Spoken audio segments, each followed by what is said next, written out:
section 3, which was essentially 3 civilizations that tend to get overlooked by the early and then the kind of later empires that we'll talk about today. So we had talked about, and there's a section on the test where you're going to kind of match up these civilizations, all these civilizations we talked about, not all of them, but some of them with their kind of contributions that they made to civilization as a whole. Like, so for example, with the Phoenicians, right? With the Phoenicians, other than giving us purple to rock, all right, their major contribution to civilization whole was in the written language. What did the Phoenicians provide the basis for? Alphabet. The alphabet, right? So they take basically symbols that represent sounds to kind of simplify their language, all right? They come in contact with the Greeks through their travels. Greeks come in contact with the Etruscans, come in contact with the Romans. And through that, that's where we get our basis for our alphabet, right? Those 22 sounds, so we add 4 more sounds, 4 more symbols onto there. If it wasn't for the Phoenicians, we would probably be writing in a language that's very similar maybe to Chinese. Not in character, but the idea of an ideogram, where one symbol represents a whole word or idea, right? The Hittites, we had talked about the Hittites. Their contributions was mainly in the concepts of metal, right? They ushered us from the Bronze Age to what age? Which we're kind of technically in still today. Iron Age, right? And then the Hebrews in their kind of contributions when it comes to religion. They were unique in the sense of the ancient world, with the exception of that period in the Egyptian history during the time of Akhenaten, where most of these cultures are polytheistic, meaning they believe in many different deities and departmentalize the kind of concept of kind of gods and stuff like that. Whereas the Hebrews, through the religion of Judaism, have a kind of a more simplified kind of like concept of belief system, right? They worship just one deity. What do they refer to that as? Monotheism. Okay. All right. So these are some of the questions you may see, like kind of like in the kind of contributions of civilization as a whole. All right. Now, moving back to Mesopotamia here. All right. We're going to talk about 3 civilizations that established large empires. Now, 2 of them were mentioned in the video that we watched way long ago to introduce the chapter. One of them, I was going to send you guys a video out yesterday. I apologize. YouTube wouldn't let me post it, all right? And so I have the kind of engineering empire like on disc, but I couldn't basically get it to you guys. So I apologize on that. All right, so the first one, which was mentioned in the video, the kind of Lost Civilizations video, was the Assyrians, all right? Of the ones that they talked about, Sumerians, Babylonians, Assyrians, this was probably the one that they portrayed the most militaristic, right? All right, and so the Assyrians kind of, they basically fill that kind of political void, that vacuum after the Babylonians in this region. All right. Within that, you see the word Syria, where the modern day country of Syria takes its name. Today, there is an ethnic group of people called the Syrians. They're primarily in kind of northern Iraq. They were one of the groups that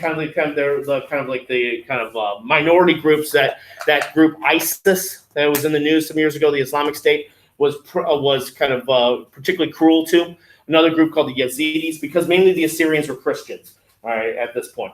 So there are still Assyrian people that identify themselves as Assyrians, all right? Now, like with kind of Egyptian history, like with, we talked kind of about the Hittite history, they tend to kind of break the kind of like the periods of kind of Assyrian history into Old, Middle, and New Kingdom period, all right? So the very old, the kind of establishment of Syria, all right, kind of roughly around kind of 1800 BC, right? That time as like kind of they were still part of the Babylonian Empire, with the establishment of Ashur, which the name comes from this city-state, which is actually was also a deity as well.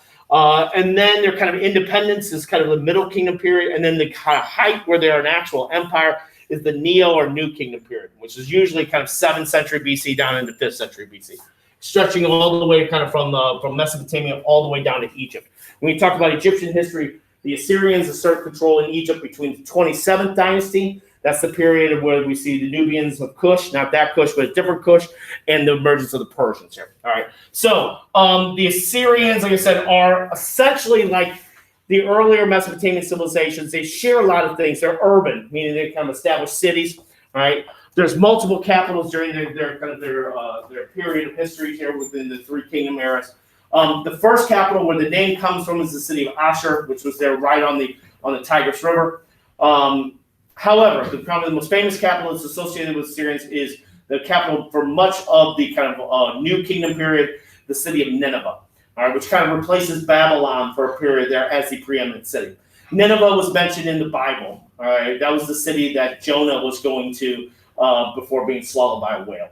All right, and in the Bible, the Assyrians are mentioned quite frequently. They mention Assyria as a land bathed in blood, and that's usually associated with kind of their military conquest. All right, so they're urban in nature. They worship a lot of the same deities. They wrote in cuneiform. All right, so these two cities are kind of the more famous cities associated with the Assyrians. I had some time and some colored pencils, so I thought I'd draw you an image of Nineveh. No need to thank me; it's just part of my job. All right, and so kind of shut that. This here is an image of what's left of Nineveh is the kind of the gates here of Nineveh, the walls. Now, again, mentioning ISIS, a good portion of these walls were destroyed by ISIS. ISIS was like for that brief period of time when they were in control of parts of Syria and Iraq, where basically they destroyed a lot of sites of antiquity, a lot of things that date back to the Sumerians, the Babylonians, the Assyrians. An entire city, an Assyrian city, city of Nimrud, which served at one point as the capital, they bulldozed it to the ground. All right. Another thing that is associated with these kind of the Islamic State and destruction were these images of these things called lamassus, which were essentially the kind of like they were kind of these winged bull creatures with usually the head of basically probably a king or an emperor there. They represented the strength and virility of the state and the king. Right. You'll find them in like other museums. Like probably one of the larger ones is in Chicago. The University of Chicago has this great museum called the Museum of Oriental Studies. Oriental is kind of a dated term to talk about Asia, right? This one's one of the larger ones. This was probably at the entrance of a kind of a city-state. And then another one's in the Louvre in Paris. These were probably ones that were entrances to temples, right? The Islamic State destroyed famously they would basically chisel off the heads and basically just not. And in certain cases, they would not just destroy them, but they would also kind of preserve them and sell them on the black market. That was another way ISIS kind of made a lot of money. There's a city in Syria, the city of Palmyra, which was one of the best kind of Roman settlements in the Middle East. They basically blew the city up because it didn't meet with their rigid interpretations of Islam. All right. And so they did a lot of damage within that short period that they were kind of in control of both of those areas. They made a lot of money selling antiquities and oil on the black market. Oh, excuse me. So another kind of image that's associated with the Assyrian king is the image of the royal lion hunt, which was generally you would see in the palace of the Assyrian king. It was probably a propaganda tool to like anybody who was a visitor to the Assyrian king, like maybe a governor or whatever within the Assyrian state, that would show the final panel would show the Assyrian king basically killing a lion with his bare hands. All right. Now, how controlled the lion hunt was is somewhat debatable, right? But what this does is if anybody basically it is a kind of a warning to anybody who's planning on revolting or trying to overthrow the Assyrian king that you may want to think twice because this dude can kill a lion with his bare hands. It's a means of PR, all right, or a means of propaganda. In the British Museum, there's like 5 rooms which shows these kind of relief images of Assyrian kings engaging in battle in the royal lion hunt, just to basically kind of build up the kind of absolute power of the Assyrian kings. All right. I was going backwards here. Sorry. All right. And then there's a list because we know the Sumerian the Assyrians wrote in cuneiform, and that there is mentions of Assyrian kings dating back to the Old Kingdom period. Some of those guys, like a lot of these cultures, some of those figures are historical, but a lot based in legend. The one that I want you to know is a guy named Tiglath-Pileser III. He's the second king of what they would consider the New Kingdom period here, but he's the one who basically puts the Assyrians on a trajectory for empire, all right, conquering areas outside of basically Mesopotamia, all right. His successor, Sennacherib, is mentioned in the Bible, all right, it's basically sieging a number of kind of Israeli towns, all right, and then a successor under him, Ashurbanipal, is going to extend power into Egypt. All right, Ashurbanipal is usually considered the last of the great kind of kings because after that, after the geographical zenith of the Assyrian Empire, they start to lose a little bit of power. The further you were away from the Assyrian kind of heartland, it was easier to kind of revolt to a certain extent. All right, so Tiglath-Pileser III is the one that I want you to know about, but there's other ones like Sennacherib and Ashurbanipal. All right, this here is an image of Tiglath-Pileser, but however, a lot of these Assyrian kings in these reliefs look very similar to one another. They usually are kind of like two-dimensional. You have the kind of chiseled off beard there. All right. But the one thing that the Assyrians, in all these kind of cultures, we don't just talk about the events that they did in the past, but what they left behind. So the Assyrians, while they're kind of the most brutal of these these empires in Mesopotamia, like because Assyrian kings, there was like talks of exploits, like when they would take a town, like the video said, like one thing they would do is they would take the kings did not basically surrender. If they were captured, the city was captured, they would basically flay the king, sometimes alive, meaning they would basically skin him and nail that skin to the city walls to basically say there's a new sheriff in town and don't mess with me. But they're also culture, all right? The Assyrians are believed to be the ones who established the first libraries. The most famous one being the Royal Library of Nineveh, established by Ashurbanipal. All right, this is where they found the copy of the Epic of Gilgamesh. So these were cuneiform tablets that date back to the Sumerians. This is the first place where you have known in history where you have basically a building, a structure dedicated to basically maintaining manuscripts, if you will. All right, so let's say you're driving to school. All right, you're wearing purple, and you're going to go to the library later. All right, what you're probably going to need to do is pour a little out for the Sumerians, the Phoenicians, and the Assyrians. You guys come to school with malt liquor, correct? Yes. Okay. So we got to pour a little out for these civilizations because they're no longer with us, but they left behind some things here. All right. Now, like I said, eventually the Assyrians, probably around kind of the period like right beginning or towards the end of the 6th century BC into the 5th century BC, are going to essentially kind of lose control of Mesopotamia. All right. And that is the emergence of a new empire that fills in that void called the Chaldeans. Now, the Chaldeans weren't kind of listed as such in that video that we watched at the beginning of the chapter, but they included them in that discussion with the Babylonians because the Chaldeans are going to reestablish Babylon as the preeminent city of Mesopotamia. So they put them as Babylonians, but they're not of the same kind of ethnic stock of the original Babylonians under Hammurabi. There's no relation. Those were Amorites. These are Chaldeans. And at certain points in certain manuscripts and stuff like that, this area is sometimes referred to as the Chaldees because of the Chaldeans. So they're around like kind of the tail end is like the 6th century into the beginning of the 5th century. They become the superpower. They take the place of the Assyrians in this region. All right. The guy who was kind of credited with kind of establishing the Chaldeans on the trajectory of empire was the second king named Nebuchadnezzar II. His father essentially established kind of like basically this Babylon under the Chaldean rule. All right. We don't usually include the second there because we don't talk about Nebuchadnezzar the first. He's the only one that we talk about. Now, Nebuchadnezzar is mentioned quite frequently in the Bible. He has stories with the book of Daniel. He's the one who essentially conquers Jerusalem. He destroys the Temple of Solomon and sends the Jews into captivity into Babylon. But that's where the Torah officially becomes a book. In the book of Daniel, he has this almost grudging admiration towards Daniel. Was this kind of Jewish kind of captive who had visions and such. And so in one story, Daniel, and he's got three kind of friends, Shadrach, Meshach, and Abednego, that were thrown into the fire for not basically acknowledging the Babylonian gods. All right, and they come out unscathed. And after that, he has this kind of like, wow, this kind of God Yahweh must have some thing there. Now, whether that's historically accurate now is debatable. In the story of Daniel, Nebuchadnezzar at one point goes mad. All right, and that's usually he turns into a beast and walks on all fours, kind of goes into the kind of the wood there, the wilderness. All right, that is supposed to signify the kind of the barbaric nature of polytheism to a certain extent. All right, he's also famous for building the Hanging Gardens of Babylon, which were one of the 7 wonders of the ancient world that the Greeks compiled. But by the time the Greeks compiled that list, the Hanging Gardens were just a legend. The story was that he built that for one of his wives who was homesick. She was from the region in the east called Medes. All right, so he built her a botanical garden, basically in a desert region, if you will. Now, like I said, with this class, can you survive without knowing the information I'm providing for you? Can you thrive as a human being? Absolutely. All right, there are people that are out there that I'm the only dude that's going to talk to you probably in your life about Chaldean kings. However, like I said on Thursday, the one thing is that you can use these names for your future family, for your future children's, right? So if you want to name your kid Nebuchadnezzar, that's cool. You know what? You don't want to spell that out? Just call him Chad. All right. So like I said, I'm not leaving unless they fire me, of course, because then they figure out, kids really don't need this course.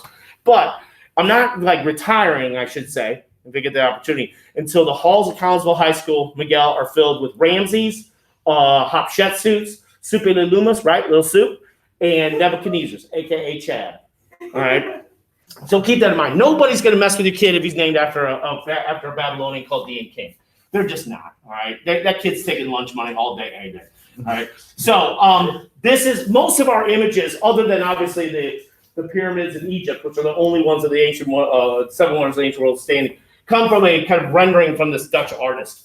All right. And so there you see the Lamassu. We're not totally sure if this is what it looked like. In the background here, do you guys know what that is? That tower? It was mentioned in the Bible where people go and speak in various tongues. Tower of Babel. Right? Now, we don't know if that was historically accurate either, but that's where most of our images are from. Now, Nebuchadnezzar rules for about 40 years, so he casts a long shadow. He has a few sons that rule after him. All right, that rule, I think the longest maybe 7 or 8 years. And then the fifth and kind of final Chaldean king was a guy named Nabonidus, who kind of served as a governor. They later kind of became king of the Chaldeans. Right. The problem is that Nabonidus didn't endear himself to the general population. All right. Nabonidus tried to reestablish the cult dedicated to the moon god. At the time, the Chaldeans referred to him as Sin, S-I-N. It was probably the same deity the Sumerians worshipped as Nana, that we talked about. The ziggurat of Ur was built in his honor. All right. The problem is that in Babylon, and like the kind of Assyrians and the Sumerians, Babylonians were before them, the Chaldeans would have each city would have a patron deity. The patron god for Babylon at this time was the god Marduk, who was probably the same one that the original Babylonians worshipped as Semesh. All right, he was associated with Jupiter. So what ends up happening is Nabonidus actually doesn't stay in Babylon. He builds kind of a tent city outside of Babylon to basically kind of rediscover these temples that were dedicated to, obviously, to the moon god. All right, so he leaves his son Belshazzar in charge of Babylon. Now, Belshazzar is also mentioned in the book of Daniel. In the book of Daniel apparently, he goes to Daniel asking him to kind of predict his future, his fate. Have you ever heard the term "the writings on the wall"? Have you ever heard that term before? Well, you guys know what that means? Ever hear people say? Like, sometimes you hear old people like me, say stuff. And you're like, what the hell does that mean? You guys know what the writing on the wall means? What does that mean? Your fate's already. Your fate's already signed. It's done, right? So that's where we literally get that from. When Belshazzar asks, basically, Daniel, what's my future? What's my fate? It's written on there. It's not good, basically. That was literally written out. Yahweh wrote it out on the wall. So that's where we get the term that's written. It's written on the wall. All right. So what ends up happening is that Nabonidus and Belshazzar, they're not. They are basically, they don't see an emerging power to the east that's coming to them. All right. Now, this is an image of what they believe Nabonidus from a kind of a relief, which shows him. All right. And up here this is the moon, which is supposed to represent the god Sin, which he has elevated to a higher status. Here is supposed to be the planet Venus, which is associated with the goddess Ishtar. And then here's Jupiter, which is Marduk. All right. So what ends up happening here is that around the kind of the 5th century. So before we get to that civilization, noticing the kind of images there of the planets there, the thing that the Chaldeans have left behind for a society as a whole is that they developed a calendar based on the idea that people were born under certain constellations that were prominent in the sky. All right, usually between a 3 to 4 month period here. All right. So what ends up happening, you would have this priesthood class that would basically, if you were born under a certain constellation, you would more likely become like a general, or you're more likely good wealth would come to you or something like that. All right. This makes its way west. The Greeks get a hold of it. They change the names of the constellations to things like Pisces and Aries and stuff like that. And that becomes the basis of our what? What do you call that? Astrology. Like astrology or horoscope, right? So the origins have and you had other cultures that were kind of establishing, like the Egyptians had a kind of a calendar based on both the phases of the moon, sun, and the observation of stars. But this is the basis for what we know as a horoscope. So let's say you're driving to school wearing purple. You're going to go to the library to read your horoscope. So you got to pour a little bit out for the Sumerians, the Phoenicians, the Assyrians, and the Chaldeans. You may need 240s at that point. All right. So that's the thing that the Chaldeans are kind of most known for, their kind of contribution. All right. Like I said, Nabonidus and his son don't really see this as kind of emerging power to the east or they just weren't basically taking it seriously, which is the last civilization that we're talking about in this chapter. That's the Persians. All right. Persia is the ancient name given to what is now today mostly Iran. All right. Iran has a rich history dating back to the kind of 5th century BC here. All right. The name Iran, modern day Iran, means land of the Aryans, which we'll talk about in chapter 3 with India, all right, with the emergence of Hindu and stuff like that. The Persians are probably a similar stock of people that basically populated South Asia at that time around 1500 BC. All right. So, like when we say like everybody in the Middle East is all, you know, so you ever hear people say, man, let's just blow up this place, turn it into a parking lot, all the Arabs. All right. That's not true because Iran, they're not Arabs, they're Persians. They speak a different language. They speak Farsi, right, which is Persian. All right. And so this is a kind of the initial kind of Persia was essentially kind of a group of kind of semi-nomadic cultures that eventually merged with a group called the Medes. All right. The guy that's usually credited with this merger is the first king or Shah of the Persian Empire, a guy named Cyrus. Now, his father, or maybe his grandfather, was named Achaemenid. So they refer to this as the Achaemenid dynasty. Cyrus is often referred to as Cyrus the Great. All right. Cyrus is the one who conquers Babylon, defeats Belteshazzar, and then later Nabonidus. Now, what he does to endear himself, he usually has pretty good PR amongst his, like, basically his allies and his enemies, is after he subjugates basically the city of Babylon. First thing he does, he goes to the temple of Marduk and makes an offering. So this endears him to the people of Babylon because they're like, our own king won't even do that. All right. And the story, the legend was after defeating Nabonidus, he didn't kill him. He basically sent him back into Persia and had him serve as a government official. So what he would do is he would conquer places and he would kind of basically bring the conquered peoples into his like kind of government. All right. And so within about 11 to 15 years, he's going to create the largest empire of any of these civilizations that we talked about. His successors after are going to create basically the same size empire as the continental United States. All right. So actually, this isn't in the full picture. At one point, the 27th dynasty jumps down into Egypt. So like I said, it's basically the same size as the continental United States. All right. Here's an image of Cyrus. All right. Also, after he conquers Babylon, he allows the Jews to return back to Jerusalem. So in the Old Testament, they refer to him as Meshuggah, which is basically a righteous, like kind of non-Jew. And so it's ironic because the modern day country of Israel and the modern day country of Iran are at basically opposite ends. Right? They're kind of bitter enemies at this point. Unfortunately for Cyrus, he dies trying to expand his kingdom and his empire. This is actually a significant kind of, this is what they call the cylinder of Cyrus. All right, it's written, Persian was initially written in cuneiform, so they're biting off some aspects of the cultures that came before them in Mesopotamia. All right, but what on this here, on the cylinder, what it basically states that the conquered peoples, their rights that these conquered peoples have, like they could still practice their own religion and customs and stuff like that, they just have to pay reverence to the Persian king. They consider this to be the first documented piece of a declaration of human rights. All right, so that's why Cyrus usually has kind of a pretty good kind of reputation. And this is his tomb at his capital he established called Parsagat. All right, like I said, unfortunately he dies like trying to expand the empire. His son Cambyses succeeds him. All right, but Cambyses doesn't have the same kind of reputation. Cambyses has a reputation of being a little bit more cruel, somewhat paranoid. He has a number of people that are killed that he thinks are kind of usurping him. I think one of them was one of his wives. And then ends up having, he ends up getting assassinated.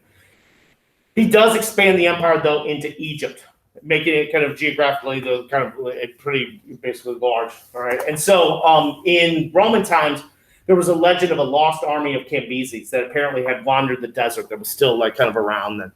All right, so when Cambyses dies, he has a brother that briefly rules. Sorry for the interruption. Is Bel Gasper? Yes, he is. Okay, thank you. All right, and then there's a brief civil war after Cambyses' assassination. Like I said, Cyrus's youngest son was briefly shot for a period. However, he's overthrown by a guy named Darius or Darius I, who basically claimed that the youngest son wasn't really the youngest son of Cyrus. And so he's still part of the Achaemenid dynasty, but he's not blood relation to Cyrus. He comes out of an elite military corps called the 10,000 Immortals. All right. This is like if you ever saw the movie 300, these were the kind of guys in there. They're called 10,000 Immortals because when one is like struck down, another one steps up. All right. So this is kind of like I said, like the kind of like the Navy SEALs are kind of like special ops for the kind of Persian military. There's Darius. That's sideways, but that's an image of the kind of the 10,000 Immortals. Now, to rule a large empire, Darius or Darius understands that he has to kind of have a little give and take. So what he does is he breaks the empire up, which at this time is about the size of the continental United States, into like 23 states called satrapies. At the head of that is the satrap.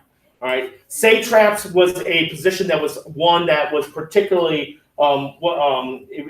like you could wear purple. All right, the Persians kind of basically made that concept of wearing purple strictly kind of royalty to a certain extent. Also, at satraps, they would have these expansive gardens called paradisias, where we get the word paradise from. We also get the word pajama from the Farsi, which means pant leg. All right, and the word checkmate from Farsi, right, which the initial word was shamat, which means the king is cornered. So if you play chess. Now, to make sure the satrap was governing in the king's best interest, he would send out these basically the secret service called the king's eyes and ears, all right, to basically observe here. This here is an image of Darius incised into the cliffside in northern Iran, showing him basically kind of greeting these prisoners. Now up here, what this is the Rosetta Stone for cuneiform. There's 3 forms of cuneiform talking about basically the rule of Darius. But from this, they were able to decipher all the cuneiform up to the time of the Sumerians. All right. And so one way to make sure that these kind of king's eyes and ears and commerce and all the stuff could get around is that, like the Romans, the Persians developed a kind of extensive system of roads. The longest one being simply referred to as the Royal Road, which stretched from Susa, which is governmental capital in Iran, all the way to Sardis in Turkey and Asia Minor. About 1,600 miles, almost 1,700 miles. That's kind of like Highway 70 from here to Los Angeles, just to give you an idea. All right, and so this is important here. Also, the concept of coinage as a means for commerce and trade begins with the Persians. The first coins were a state called Lydia in Asia Minor, developed, but the Persians made it popular. All right, so this is basically the Royal Road right here. All right, now, like I said, it was the kind of Susa was the governmental capital. Because there was a ceremonial capital called Persepolis, which was probably a little bit more famous. Persepolis is a Greek term which means Greek city. All right, so this was established by Darius. Also, Darius built a canal in Egypt, connecting the Nile and the Red Sea.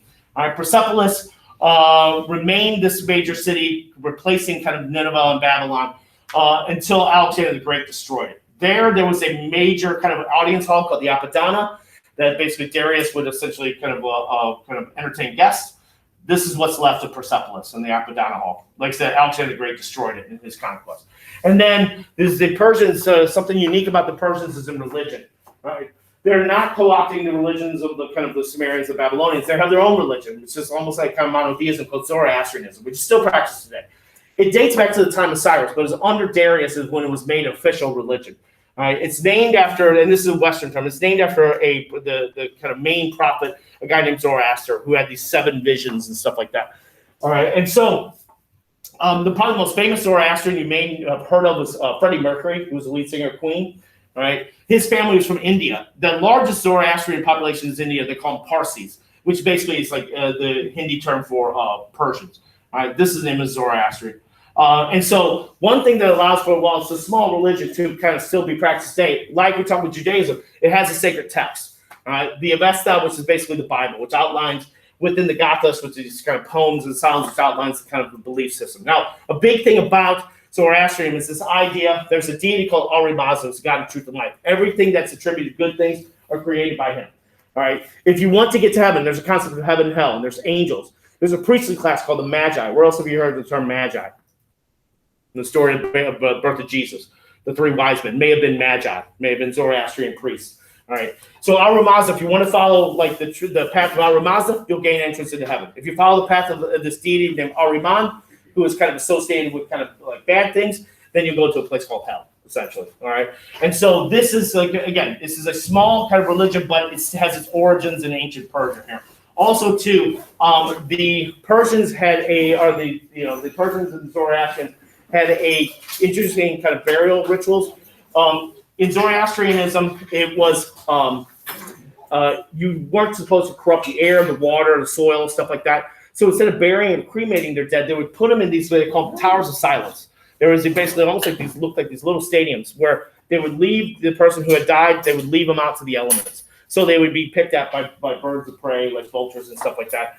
Nowadays, I think most Zoroastrians cremate their bodies because in India, I think it was in the 90s, there was a rash of vultures, these certain birds that were coming down with a virus that unfortunately the Parsis were being blamed for, but there's no proof of it.